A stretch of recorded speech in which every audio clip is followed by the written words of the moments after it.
Hello everyone and welcome back to some more Wargame Red Dragon.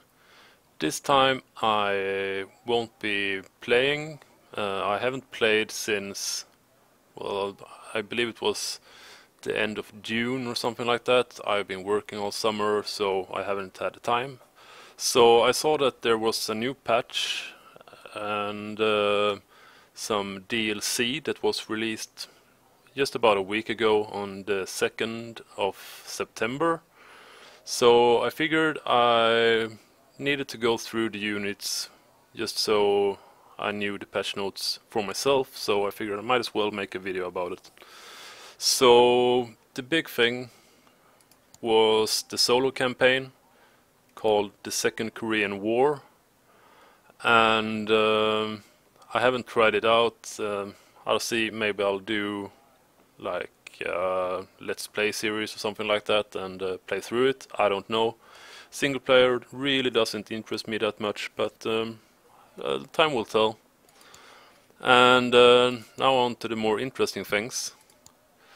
Some of the changes that were made was that the motorized, mechanized and the armor decks had more units made available to them to make them more interesting to play with, and I think that's good. Some of those decks were not so fun to use, so I think this might spice things up a little bit. Another of the big things that was changed in the patches was the aiming time of tanks in forests was increased from 1 second to 1.4 seconds to make sure that infantry always gets off the first shot while in forests. And that's really good. Tanks in forests were far better than they should have been, so I think that will turn out quite well. Something else that was changed was the Spetsnaz, the VMF. They had a change to their weapon setup. They now have a silenced sniper rifle instead of the Dragunov, which they used to have. And well, silencers might be good. I don't know. I didn't use them too much before, so can't really speak about that too much. Another big thing that was changed is for a lot of the tanks, like the Leopard series was changed from 8 rounds per minute to 10 rounds per minute, and I think that's going to make them more versatile, and I think they'll be used a lot more with the higher rate of fire. I can certainly see the appeal of the higher rate of fire. And meanwhile, the Abrams had its fire rate lowered, so it's now 9 rounds per minute instead of the 10 rounds that it used to have. And since the Korean K1 is the same as an Abrams, it too has had its fire rate lowered to 9. And while on the topic of the South Korean units, there's quite a few of them that has had their names changed to, I don't know, to better reflect what they are perhaps, or to make them easier to pronounce. I don't really know. Haven't played too much with the South Koreans, so I can't really speak about that, but I think that's good. Nice to see that they're trying to keep it up to date and haven't forgotten about those nations. And another thing that was changed was the Marksman of the Brits. It has had its speed changed to match that of the regular tanks, considering the chassis is the same. It's only the turret that's different, so it now has the same speed as the tanks. And something else that has been changed that I never got to use them, but the Patriots was apparently quite good before. they had a launch time of just 1 second between each missile, which meant that they could take out pretty much anything that came in range. So that's been changed, so it's now 4 seconds between each missile, and I think that's better. It's more in line with the Buck M1 and stuff like that. Another big thing is the K9, this artillery piece. The amount of ammunition has been lowered, so it now carries 48 rounds. It used to carry quite a lot. It had 105 rounds, and that's just insane. And another change that was made was on the range. It was raised by more than 10,000 meters, I believe. While speaking of the support units, there was also changes made to the Ondava, and the changes here was that the aim time has been significantly reduced from 30 seconds to 10 seconds to represent the modern fire and control system that it has.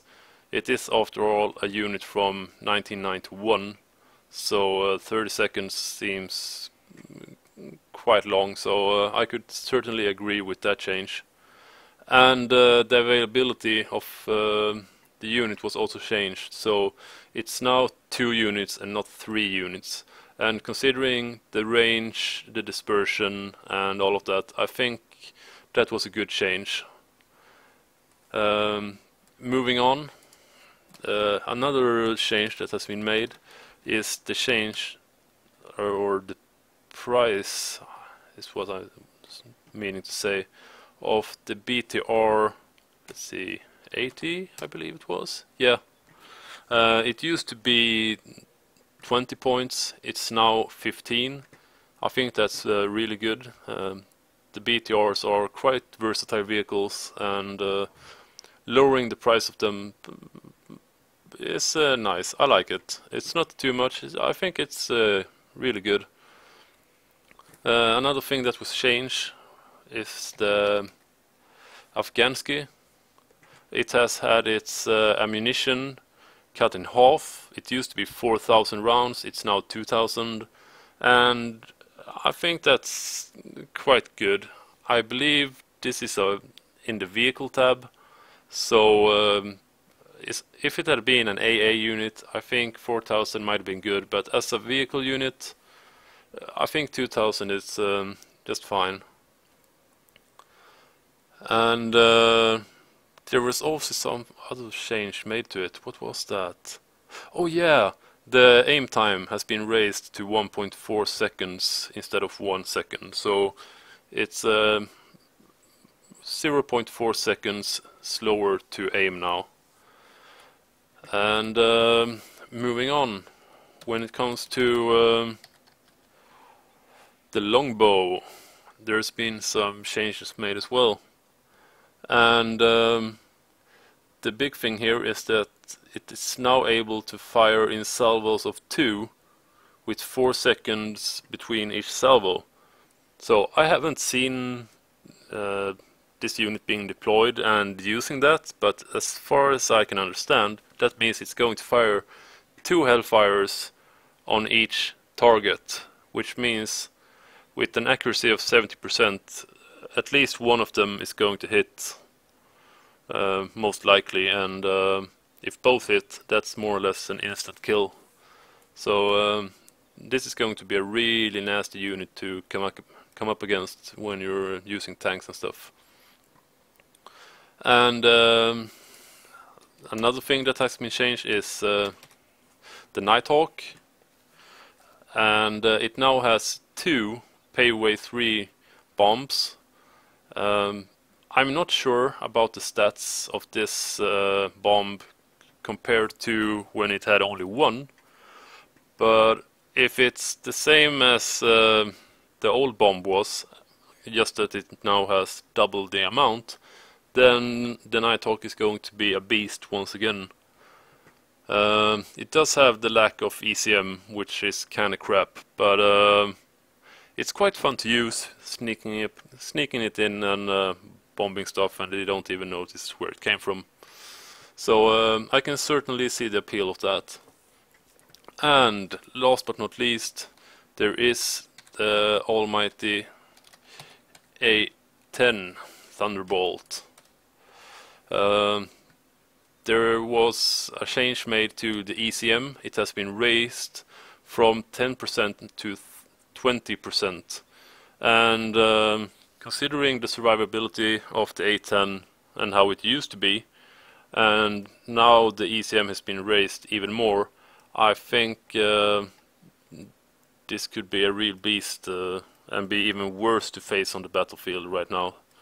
So we'll have to see how that pans out, but some quite interesting changes, and I'm looking forward to playing some more, and I'll try to upload some more gameplay this week. And that's it for this time. If I missed something that you feel should be in this video, then please comment, and be aware that these are not the complete patch notes. This is just things that I have lifted from the really large documents, because I think these were like the largest changes that I felt was the most relevant to talk about. And it is 2 patches that I've compiled into one video, so it's for patch 5.74 and 5.78. So that's it for this time. If you like this video, or if you know about the stuff that I don't understand, like the Longbow, considering I haven't used it, perhaps you have already. After all, the patches have been out for a week at this time. Then please comment and let me know. And that's it for this time, and as always, have a good day.